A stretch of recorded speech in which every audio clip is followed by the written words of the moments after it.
And so now that he's changing and affecting changes in others, I feel that this time that individuals should speak up. I did not know his situation, and he did not know mine. You know, all we know, we was there together. And now that I've read some of this situation, which has got him incarcerated, I am vocally speaking that Ricky should be given a fair hearing. Dues to society. As other men that's incarcerated worthy of second chances that are serving life sentences. Absolutely. Free Ricky Rimmer! Free Ricky Rimmer! Free Ricky Rimmer! Free Ricky Rimmer! Free Ricky Rimmer! Free Ricky Rimmer! Free Ricky Rimmer! Free Ricky Rimmer! I'm basically here just to tell you a little story that don't appear to never eat. This is one story been going on since 1976, and it hasn't eaten. This man, Ricky Rimmer, he received a new trial in 1970. What was it, 1977? The Court of Appeals took it back. In the 80s, late 80s, he received a new trial from the Federal District Court. The Sixth Circuit took it back. And they said it was a harmless error based on the other testimony, but now that testimony is no longer valid, okay? Now, just imagine a person get arrested for a crime. The police send 2 detectives out to the witness house, show some photographs. Mr. Rimmer picture is in there, but he's not identified. A few days later, they do a lineup, a physical lineup. Mr. Rimmer is there. The witness said, well, now if you can't get through no better than this, number 4 is the guy. Number 4 happened to be Mr. Rimmer. So Detective Leo Hades, he released Rimmer. Then Harris went to work. Sergeant James Harris was stressed. He went to work, and what he did was took a whole bunch of statements, wrote them out, then had 3 witnesses sign these statements. When it's time for trial, these witnesses said, I didn't tell him that. So the only recourse, they refused to testify to that nonsense. The judge, what they did was call Sergeant Harris to the stand.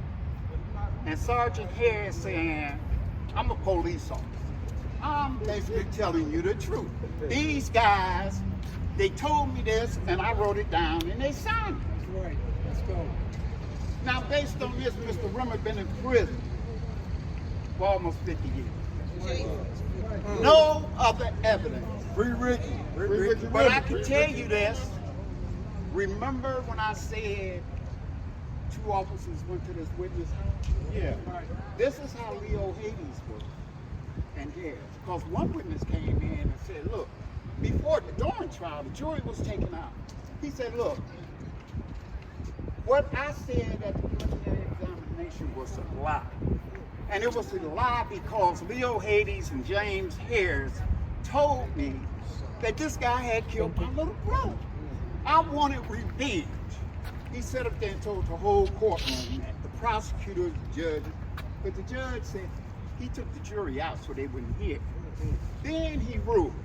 He said, you know what? I'm not going to let you testify to what this witness just said. I'm going to allow you to use his preliminary examination transcript where he incriminated this man, and you would never hear what he just said about Harris the enforcer. And the jury never heard it. You know. And the reason why this is important is because that officer Leo Hades, right after the crime, 2 detectives went out to this house and the victim could not identify nobody. If you know, the witness.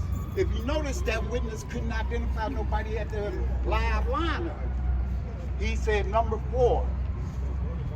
You can't do no better with probably, Okay, so they let Mr. Rimmer go.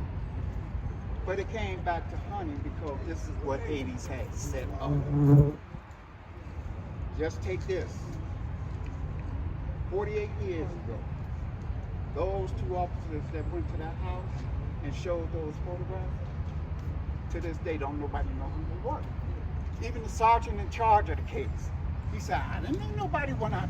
But them pictures went out there so the witness could get an idea of the 6 people in there. Then he go to a lineup. Out of those 6 people in the pictures, he only see 1 in that lineup. Number 4, possibly see the guy. This don't come out until trial. When he's on the stand, he said, well, the officers brought the pictures out to my house. What? That's suppression. They suppressed that. Nobody knew that officers went out to the house. That is how the identification came to be. That is why the 6th Circuit Court of Appeals said he needs to stay in the penitentiary, because that one witness identification collaborates James Hare's hookup, and it don't. And see, the problem with that, let me tell you about this guy, Leo Hades. Then I'm gonna get out of here. But Leo Hades, I don't know if anybody's familiar with it. It's called the Veteran Memorial Incident. At that time, a bunch of churchgoers had took some black youth and they was chaperones. And at the same time, about 20 white police, white, had gave these police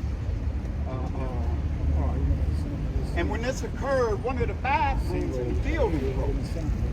So somebody had to use the bathroom. The next thing you know, about 9 black youth came running out the bathroom with about 15 white off-duty police officers with their service revolvers in their hands. Double up. About 30.